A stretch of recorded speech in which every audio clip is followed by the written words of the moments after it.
Ya, A ya ver si lo regresó. logramos. A ver si lo logramos. Ahora se fue. No, no, Otra aquí vez estoy, aquí Fue regresó. mes estamos, aquí estamos, aquí caótico. estamos. Con problemas técnicos por la lluvia, creemos que es por la lluvia que está cayendo. Muchas gracias a Marjorie González, a Andrés F. Keyman y a Omar Arellano por estar acá para salidas de emergencia, hoy grabada en diferido desde el jueves por la noche para mañana viernes y que se retransmite el domingo al medio, desde la mañana, desde tempranito a las 9 de la mañana sale la retransmisión de la mesa completa para, para quien no se acordaba, para que le cuenten a sus primos, a sus tíos y demás. Habiendo acabado el comercial, pues ahora sí, vamos a arrancarnos. Omar, tú estuviste ahora lejos, lejos, estuviste en España un buen rato, estudiando precisamente un tema que nos atañe y que nos trae aquí esta noche y que además es de coyuntura nacional porque aquí en México la presidenta dijo que ella se comprometía a sanear varios ríos, unos de los más contaminados del país, entre ellos, ¿no? Y a devolverles la vida. Y tú precisamente estuviste en España, creo, viendo, según entiendo, viendo cómo se hace eso, ¿no? Y cómo se ha resuelto. Y pues bueno, para ir empezando el tema de hoy, que es el saneamiento de los ríos, ¿no? Si podemos sanear los ríos que ya tenemos hechos más que una piltrafa, pues venos contando un poquito tú qué aprendiste por allá, qué trajiste de conocimiento nuevo por acá y cómo podemos empezar. Claro, gracias, gracias Arturo. Pues bueno, fue parte de mi año sabático, que nos corresponde en la academia, en la UNAM. Y hace más de 10 años yo he estado trabajando con la contaminación, con el tema de contaminación de los ríos en México. De hecho, las zonas de estudio y que junto con otros colegas hemos hecho, pues es el río Atoyac en el estado de Tlaxcala, Puebla, el río Lerma Santiago en el estado de Jalisco y también el río Tula en el estado de Hidalgo son de los sitios de investigación de mi línea de trabajo. Entonces, pues ha coincidido con este tema porque a lo largo de todos estos años, de salud humana, es decir, los niveles están tan exacerbados que hay afectaciones a la salud en las comunidades que viven cerca de estos ríos. Y bueno, el Plan Nacional de Desarrollo 2025-2030 del gobierno actual focaliza el tema de la restauración de los ríos más contaminados del país, pero no solamente eso, también hay un programa de restauración de manglares, reforestación de más de 100.000 hectáreas en bosques, y lo que la doctora Alicia Bárcena platicó al inicio de mes en un evento que se llamó Diálogos, Reflexiones sobre el ABC de México en el Colegio Nacional, hablaba que esta política ambiental tiene que enfocarse a la restauración ecológica. Entonces, bueno, coincide esta estancia con estas políticas que está iniciando México, que ya son urgentes, y lo que allá fui a ver, y a conocer con los colegas de las universidades de Santiago de Compostela, las universidades de Zaragoza, el Centro Ibérico de Restauración Fluvial, fue precisamente los proyectos que han en la península ibérica. Y estos proyectos de restauración datan de 2006, cuando se crea la Estrategia Nacional de Restauración, y a través de la dirección de estos proyectos, y actualmente han tenido un gran avance. Algunos de ellos, por ejemplo, en el río Manzanares, en Madrid, en donde este río actualmente ya es un paseo fluvial y la restauración, el saneamiento, pues ha permitido la recuperación de la vida del río, ¿no? De hecho, antes de venirme hubo noticias de que ya había nutrias en medio de la ciudad de Madrid. Hay otros ríos como el río Ebro, que están en la ciudad de Zaragoza, en esa zona, y que también han tenido varios proyectos de restauración, recuperación precisamente del flujo del agua de este río, es decir, han desmantelado más de 700 diques y presas que fragmentaban el flujo natural. Lo que he aprendido en estos años es que la restauración de los ríos, de los cuerpos de agua, no se focalizan solamente en la calidad del agua, sino en la funcionabilidad del sistema. en la reconexión del ecosistema terrestre y acuático que permite el funcionamiento ecológico. Es algo que ha habido mucha atención precisamente para llevar a cabo estos proyectos porque la gente tiene que entender que los ríos tienen que fluir, tienen zonas de inundación, tienen es necesario estos flujos para la recuperación paulatina del ciclo del agua y tiene que tener una conexión también en el plano vertical, es decir, el agua superficial con el acuífero, con el acuífero subterráneo. Entonces, básicamente fue conocer los casos de éxito, los obstáculos aprendido, y eso lo voy a mencionar en la siguiente sección. Súper. Am, y ahora uno se pregunta, nos mencionas ahorita, ¿no? Recuperar el ciclo del agua. Y uno, o sea, yo me acuerdo que yo fui a la escuela, en la primaria, y me enseñaron el ciclo del agua con este diagrama circular, ¿no? Del agua que se evapora, se precipita, cae, ¿no? Se infiltra y sale y otra vez. Y no me di cuenta hasta hace poco que escribía sobre la reforma ciudadana a la ley de aguas y que platicaba con Pedro Moctezuma Barragán, que me decía, es que tenemos el ciclo del agua roto, ¿no? Así, o sea, y yo dije, claro, esa cosa que pasaba en la escuela, en este diagrama, yo nunca lo conocí, nunca lo vi, ¿no? Porque mi agua se va por un tubo lejísimos a ensuciar otro río en otro lado. Entonces... Pues, March, Andrés, no sé quién quiera seguir con esto, ¿no? Pero pues una de las dudas grandes es, ¿cómo dejamos que el mundo moderno y las industrias y nuestra idea de urbanismo y modernidad, pues ensuciara de esta manera los ríos?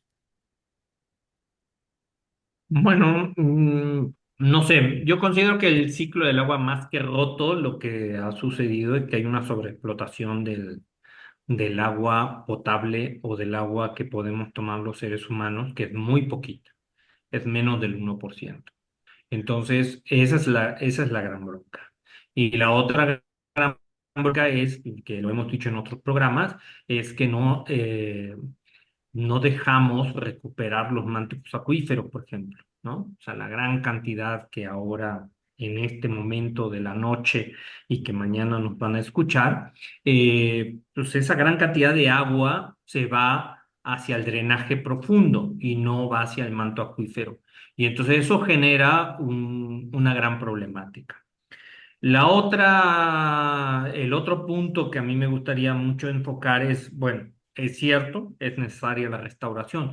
La restauración no sería necesaria si no fuera porque hemos perturbado los entornos naturales, los ríos naturales, los mantos acuíferos. Y por supuesto, yo estoy totalmente de acuerdo en la necesidad de restaurar. Tan es importante la restauración que una empresa como Heineken, la empresa, bueno, ahora no es correcto decir Holanda, sino Países Bajos, pero pues yo fui, o sea, yo me aprendí como país a Holanda, entonces pido disculpa por llamarlo así. Los Países Bajos, por ejemplo, desde hace 10 años han hecho una política de reducir el consumo de agua en la producción de cerveza, Heineken. Sin embargo, lo que han hecho es que en otras partes del mundo sigue la misma producción y ha incrementado, que es Heineken México. Heineken México es FEMSA, ¿no? Coca-Cola. Entonces, Heineken y Coca-Cola son un gran oligopolio de producción. Y esto lo digo porque como que de repente las políticas entran en contradicción. Eh, por ejemplo, hay una gran presión a restaurar los ríos y las comunidades mismas, pero por otro lado, hoy o ayer el gobierno federal anunció que Heineken invertirá alrededor de 2.000 millones de dólares en la zona de Yucatán. Eso implica consumo de agua, un gran consumo de agua. O sea, hoy México consume alrededor de 2/3 partes más de agua de lo que consumía, por ejemplo, Holanda. Holanda ha ido reduciendo.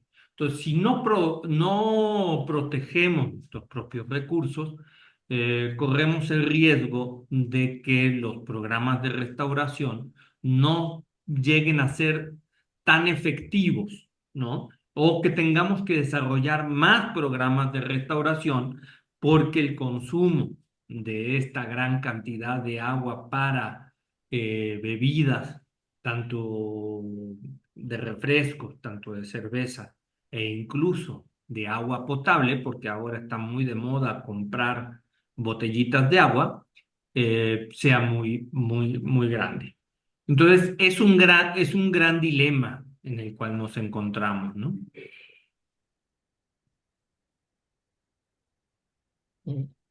Hay que quitarle el ¿verdad? Ya le había yo cambiado la musiquita a esto para que no fuera tan invasivo, ¿no? Que no fuera tan, Pero yo creo que tan hay que estridente. adaptarla cada sesión, Sí, ya vi. porque es la de cajón, ¿no? Sí, sí, sí, sí.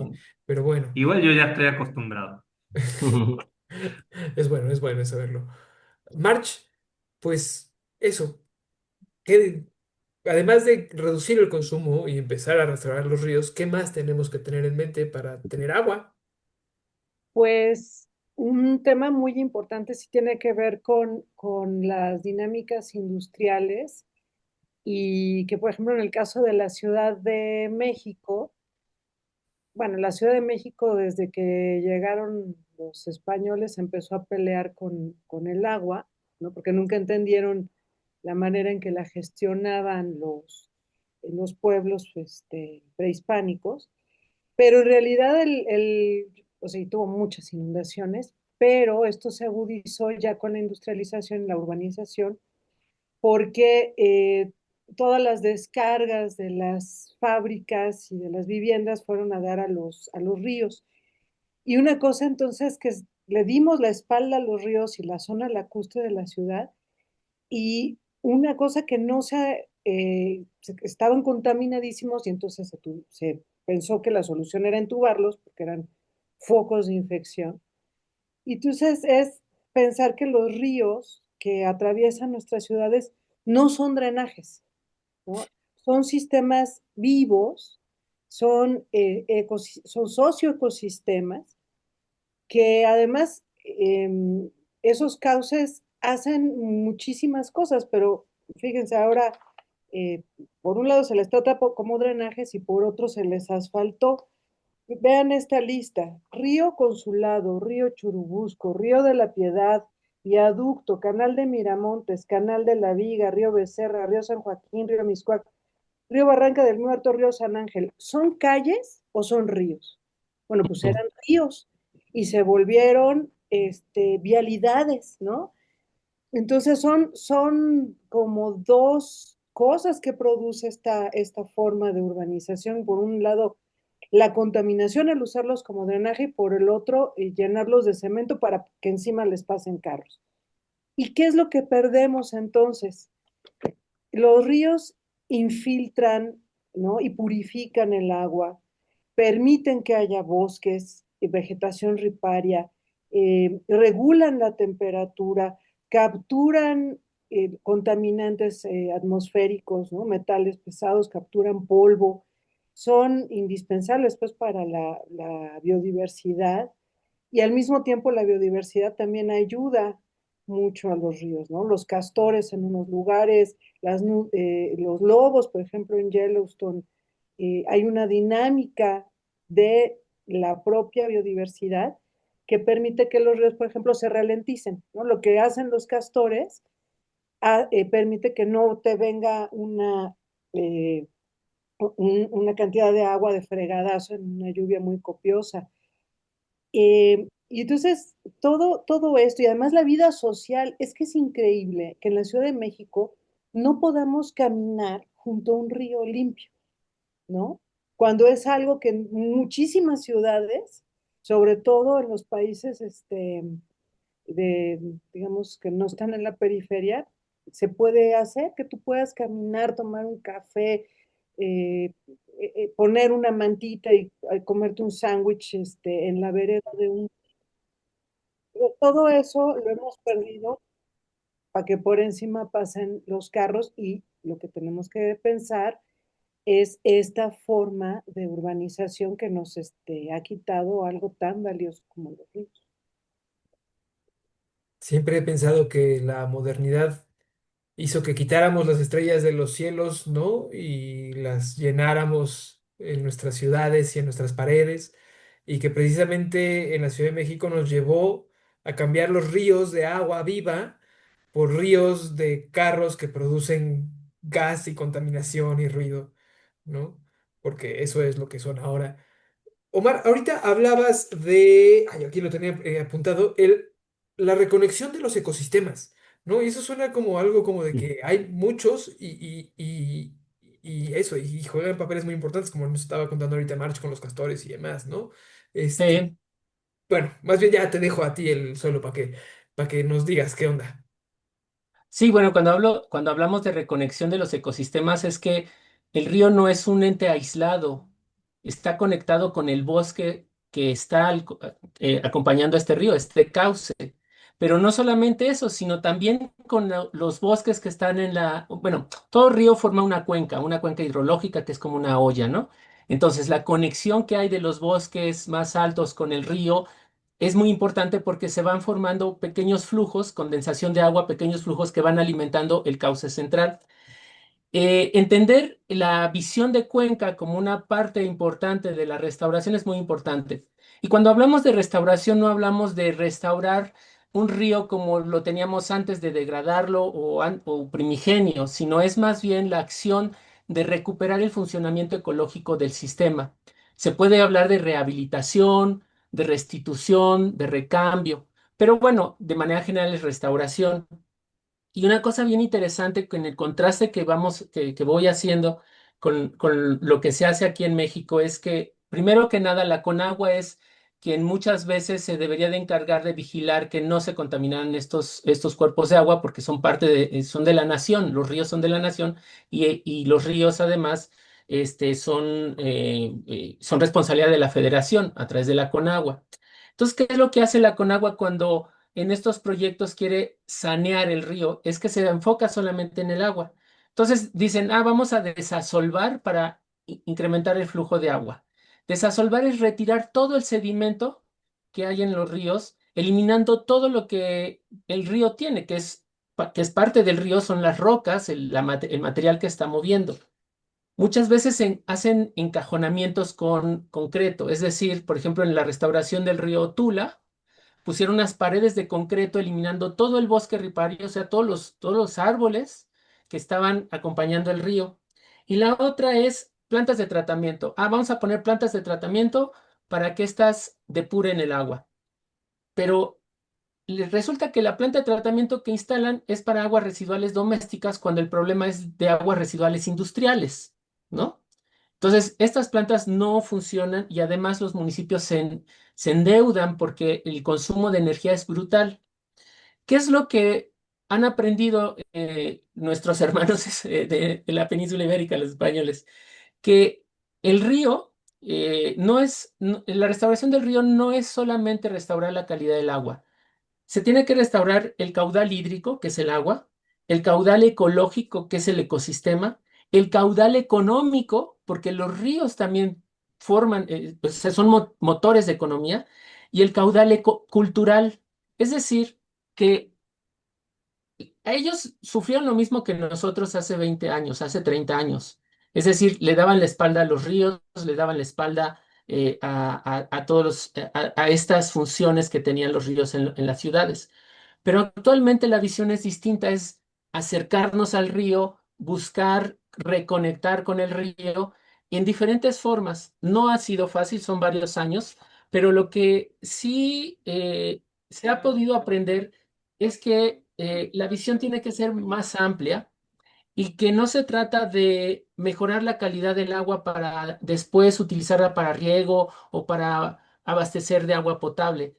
Los ríos tienen que tener agua para mantener los ecosistemas y después todo lo demás, ¿no? Entonces no podemos decir, bueno, vamos a sanear el río y ahora sí lo vamos a usar para riego. No, es para mantener los ecosistemas. Esa es ahorita una parte importante que quiero comentar.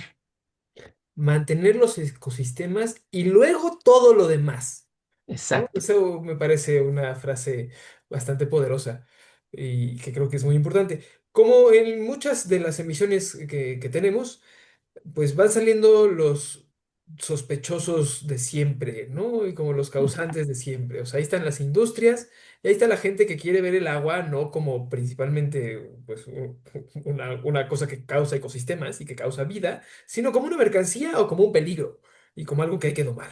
Entonces, pues Andrés, ¿qué hacemos con eso? ¿No? ¿Cómo los ponemos en cintura? Uf. Ya sé, la pregunta del millón, ¿verdad? Lo siento, lo siento. Es la gran pregunta de unos cuantos millones de ecosistemas, para no hablar de dinero.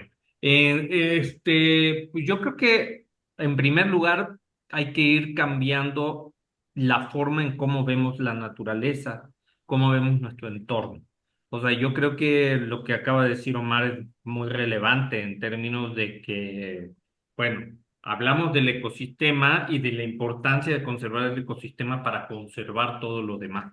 Y eso, pues, resulta que no es redituable de entrada. Conservar el ecosistema no es redituable, porque conservar el ecosistema significa mantener las cosas que no nos gustan, es decir, metafóricamente, las piedritas que no nos gustan. Omar, yo quiero enfatizar aquí en punto, o sea, drenar, no me acuerdo la palabra que usaste, la Desasolvar, de... Exacto, gracias. Ese término significa, implica limpiar el río, ¿no? Dejarlo reluciente de limpio. Y en realidad, la naturaleza no necesitamos dejar las cosas relucientes de limpio. Lo que sí necesitamos es que los tóxicos que provocan las grandes industrias no estén ahí de excedente. Pero hay otros compuestos que necesitamos que estén presentes porque, pues, los seres vivos los necesitan y nosotros mismos los necesitamos.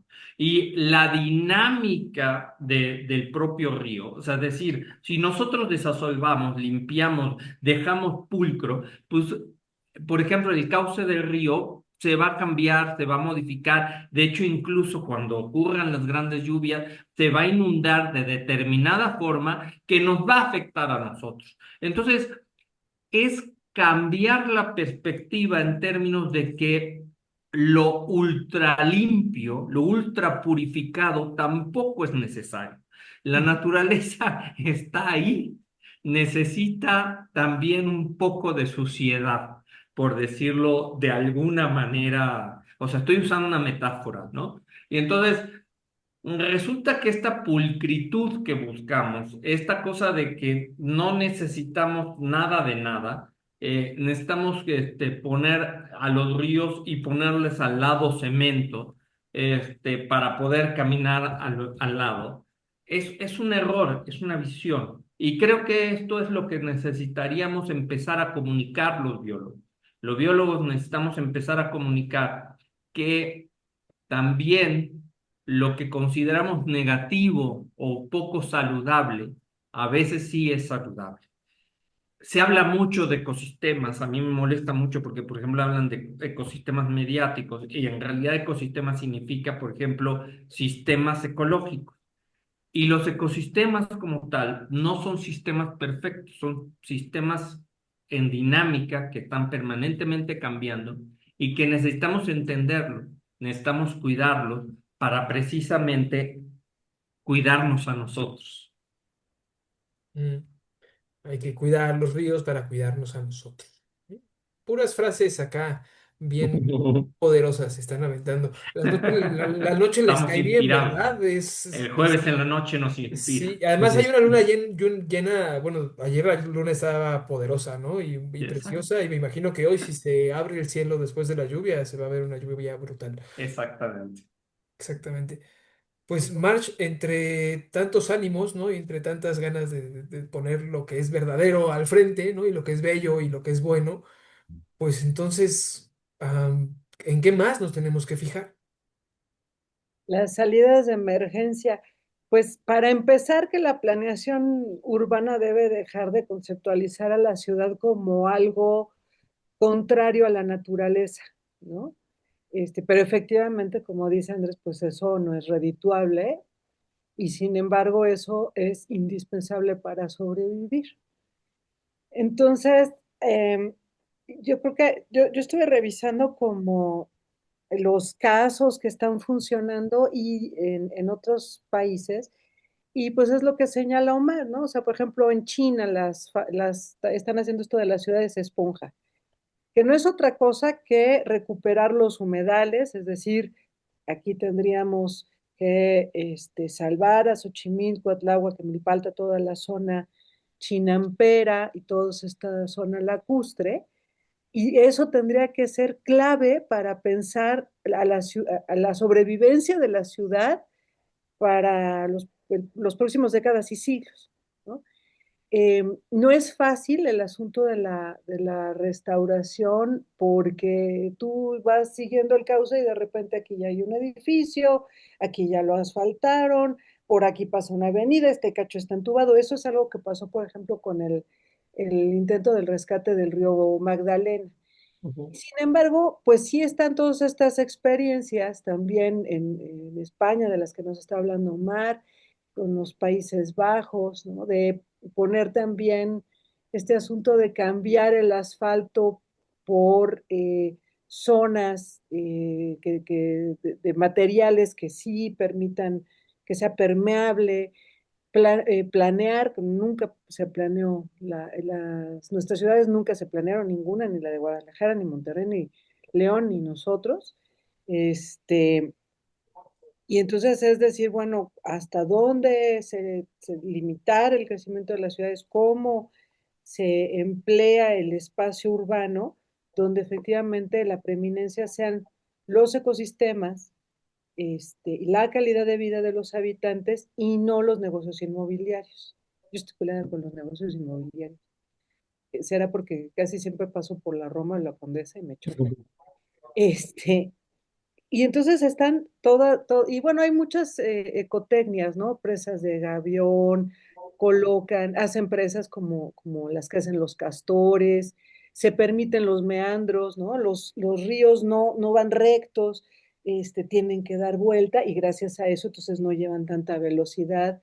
O lo que decía Omar, es que también nuestros ingenieros todo el tiempo quieren arreglar las cosas a tubazos, o sea, entubando, poniendo cemento. No pongan plantas, dejen que las plantitas crezcan, dejen que haya árboles. Eso es lo único que va a permitir, es un círculo, ¿no? La revegetación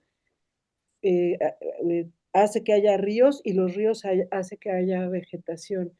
Entonces, sí es pensar como en una visión que perdimos hace décadas en México, en las ciudades de México, que en otros lados no se ha perdido del todo, pero aquí sí, y sí es posible, o sea, por ejemplo, se recuperó el canal nacional, me parece que está bastante bien lo que se hizo allí, como un lugar para pasear, como un lugar verde, como un lugar que filtra el agua, pero requiere recursos y yo digo, pues que los que han destruido los cauces, que apoquinen, ¿no? O sea, otra vez hay que recuperar los impuestos de todos los que han estado contaminando y que se volvieron multimillonarios con estos desarrollos inmobiliarios y con estas industrias, ¿no? Y que de ahí salga para recuperar los ríos. ¿Yo por qué voy a pagar otra vez?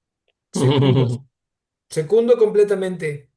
Sí, deberíamos hacer una campaña para eso. Hay que decirle a la gente en el chat que nos ponga que si quieren unirse a nuestra campaña de que paguen los que deshicieron los ríos, porque me parece pues primordial, ¿no?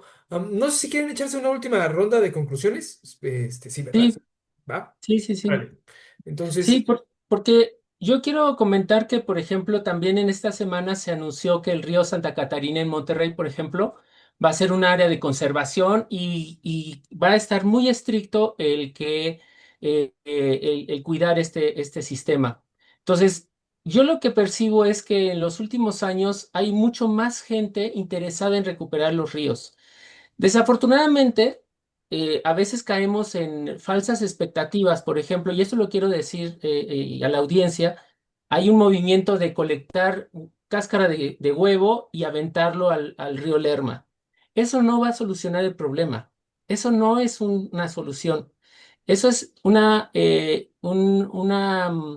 muy mala práctica, porque lo primero que se tiene que hacer es frenar las descargas de aguas residuales contaminadas y con sustancias tóxicas peligrosas, ¿no? Eso es el ir al fondo del problema. Porque si bien es cierto que la cáscara de huevo es carbonato de calcio y tiende a atrapar algunos contaminantes, no los atrapa definitivamente. De hecho, se satura el cascarón, ¿no? Hay muchos otros materiales floculantes que se utilizan en el tratamiento de aguas residuales, mucho más poderosas que el cascarón de huevo. Entonces, son falsas soluciones. El problema de fondo es frenar precisamente las descargas y por el otro lado proveer de agua al sistema, de mantener ese cauce ecológico que se establece. Otro de los aspectos muy importantes, por ejemplo, que pude conocer, que uno pensaría, la restauración, pues, van a ser 20 años para restaurar un río. La verdad es que en algunos casos no, se ha llevado 4 años, 6 años en la recuperación de algunos espacios.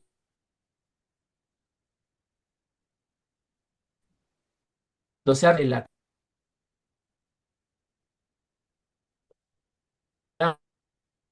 y establecer los balances energéticos.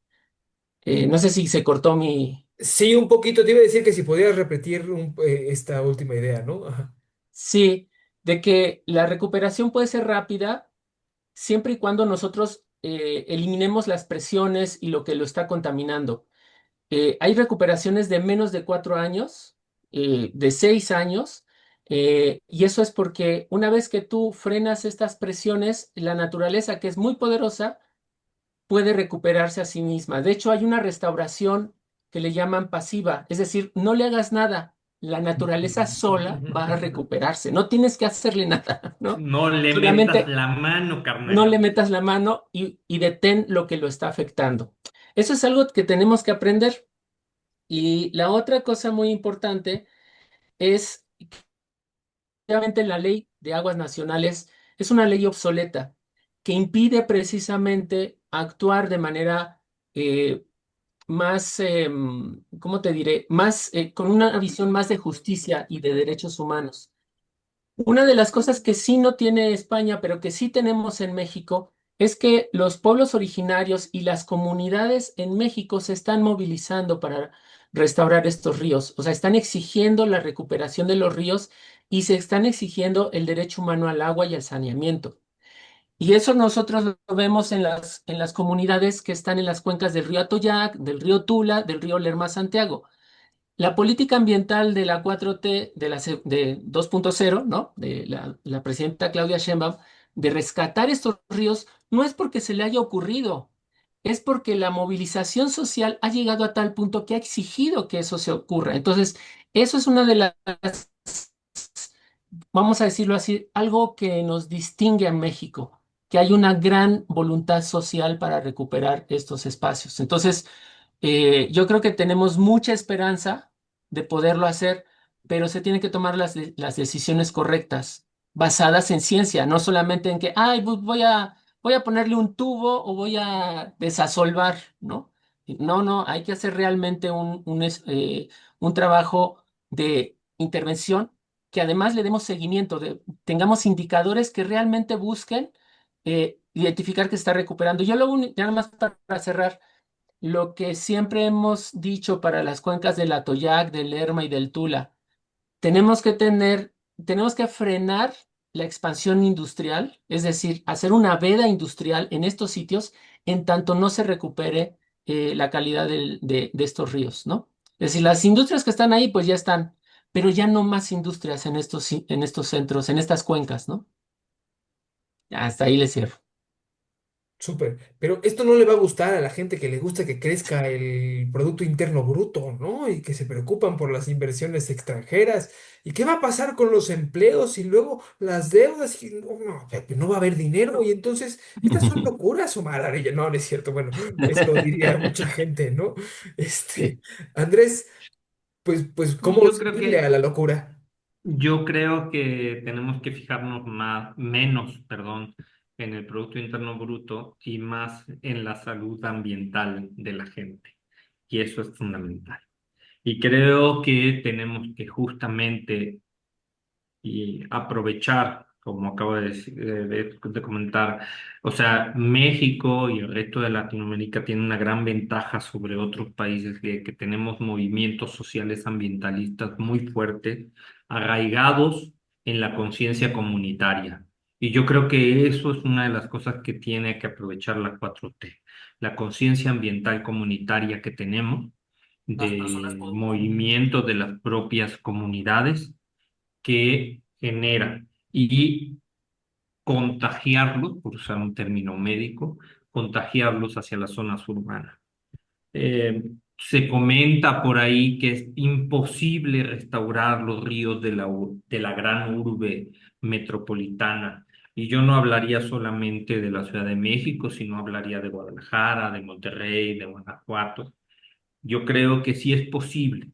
Por supuesto, implica una gran inversión, implica modificar las dinámicas del desarrollo urbano y de ese gran capital que implica la burbuja inmobiliaria. Pero yo creo que es ahora, más pronto que tarde, lograr transformar precisamente la visión de nuestras ciudades. Eh, Volverlas menos densas en términos de habitante y volverlas más habitables, ¿no? Y eso es sumamente importante. Esta transformación sí sería en un momento dado una transformación revolucionaria en todos los sentidos, en el sentido pues, ecosistémico, en el sentido social y en el sentido de la salud de la gente. Qué mejor que poder salir simplemente a pasear, a caminar alrededor de un río, de un lago, ¿no? Al lado de un mar, poder caminar en los fines de semana cerca, a 15, 30 minutos, de distancia, a un bosque, ¿no? Entonces, yo creo que sí, es un momento crucial de pensar en reconstruir nuestro ecosistema. No estamos pensando en eliminar los grandes espacios urbanos. Lo que estamos pensando es en reconstruir, en repensar, en rediseñar las grandes ciudades en las que vivimos. Y eso sí es posible. ¿Implica una gran inversión? Sí. Implica, e insisto, lo dije el programa pasado y lo voy a volver a decir, implica en pensar en una reforma fiscal en serio. Una reforma fiscal y que paguen, ¿no? Que paguen los que contaminaron los ríos, además, o sea, que esté ahí metido. Ahí está el sonido un poquito más amable, ya lo había encontrado. Este, March, bueno, ahorita Andrés habla, ¿no? O sea, de retransformar las ciudades y tú es lo que nos has repetido todo el tiempo, cómo hemos transformado las ciudades.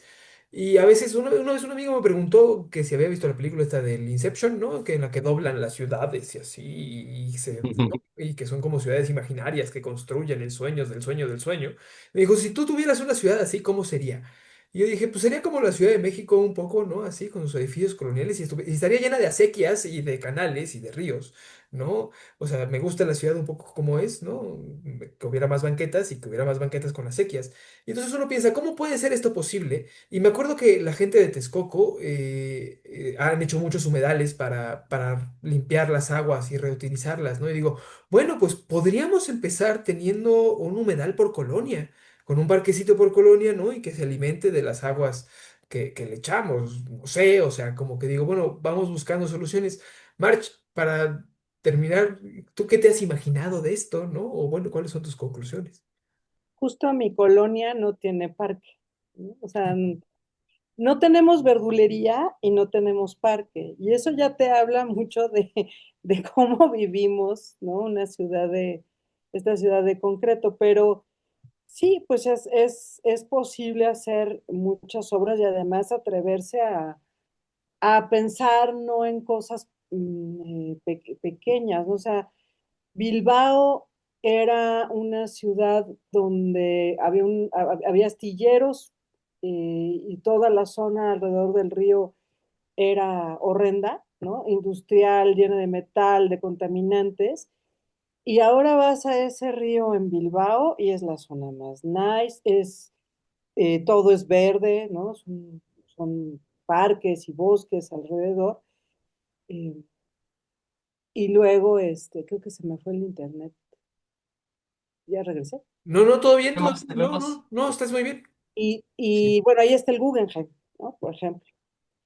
Y no es el único ejemplo, entonces también es atreverse a pensar a ver, podríamos destapar viaducto y qué ocurriría. Pues vamos a tener un problema ahí con todos los autos que van de oriente a poniente, pues tendrá que haber otra solución. Probablemente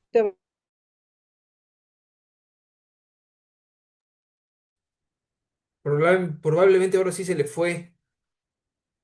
Ahora ya no, o se me fue a mí más bien, ¿verdad? Soy yo.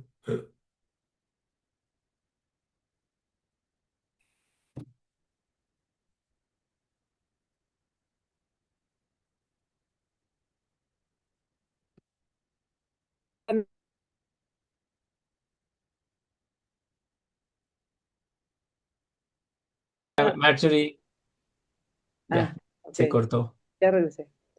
Ahora hay este tema de elegir, de seguir con lo que pasó en el sexenio anterior, de ir recuperando ríos y sí de meterle una inversión muy fuerte y cambiar las dinámicas que hay en la Ciudad de México. O sea, es increíble que no tengamos un río navegable en la Ciudad de México que era lacustre.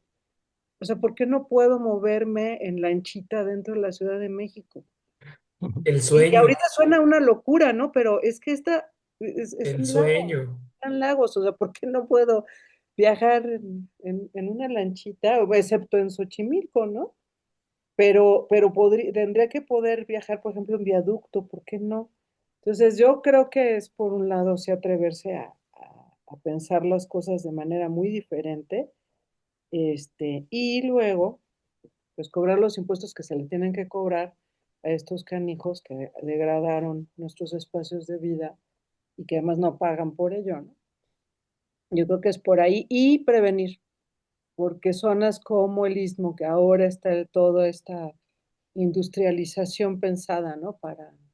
Para esta zona de Oaxaca, no nos puede pasar lo mismo que ya nos pasó en Tula. Entonces, antes ya se están ahí empezando a colocar grandes centros industriales y está el transísmico y demás, pero no puede ocurrir lo mismo. O sea, no puede ser que pensemos en la restauración cuando ya está degradado. La restauración se tiene que pensar antes junto con los programas de desarrollo. Así Eso, es. pues, atrevámonos, atrevámonos a soñar cosas imposibles, decía el Cerati, ¿no? Sí. Pero pues bueno, Omar, Andrés, March, muchísimas gracias. Yo creo que me fui y regresé, pero bueno, creo que se quedó grabado la mayor Estás parte. yendo, viniendo. Sí, sí, sí, sí. Y, por ejemplo, aquí al lado de la casa, muy cerquita, está Plutarco Elías Calles. Plutarco Elías Calles no tiene También, nombre de río, ni de acequia, ni de nada, pero era un canal, ¿no? Sí. así es. Deberíamos, ¿cómo se habrá llamado antes, no? Deberíamos, porque pues está muy feo que se llame Plutarco Elías Calles, ¿no? O sea, ¿cómo se llamaba ese canal? A ver, ¿no? A ver si la tripa Tratar de Habrá conectar que con la tener. viga. tal vez era parte de la viga, un bracito de la viga. Ya nos volvimos a ir, pero bueno, creo que aquí le voy a parar el grabar. este, Como generar recuperación de agua y que eviten esta gran inundación Sí, y la que gente ocurre. tiene que tener cultura de no estar tirando basura y esas cosas, porque Además, Sí. eso también. bueno, yo siempre he dicho, yo soy muy optimista, ¿eh? En la Ciudad de México somos muy limpios. O Sí, sea, si vemos otras ciudades, no sé si te sí. pasó en España, pero a mí me pasó en otras ciudades que he conocido. No voy a decir nombres para no ofender A nadie. susceptibilidades nacionalistas. Y pues de repente de ciertos eventos en los parques estaba Sí, lleno tienes de razón. basura. Y creo que en la Ciudad de México, en general, la gente trata de llevar su basura y la tira en botes, ¿no? En los vendedores ambulantes y trata de hacer. Pero sí, tienes razón, es importante no tirar la basura, es importante no generar la basura, porque la basura se genera, y yo creo que sí, es importante empezar a repensar los centros urbanos que tenemos en México, ¿no? Que tenemos muchas cuencas. El Ujú, concepto de cuenca viene de México. ujú. Otro dato más. Qué Muy bonito. bien. Pues muchísimas gracias, March, Andrés, Omar. Ahí nos vemos la próxima semanita. Gracias por desvelarse acá un poco conmigo. Gracias a ti y Si la bonito fin de guerra semana. entre Irán e Israel no se pone más pesada, nos vemos el próximo viernes. Exactamente. Nos vemos el próximo semana.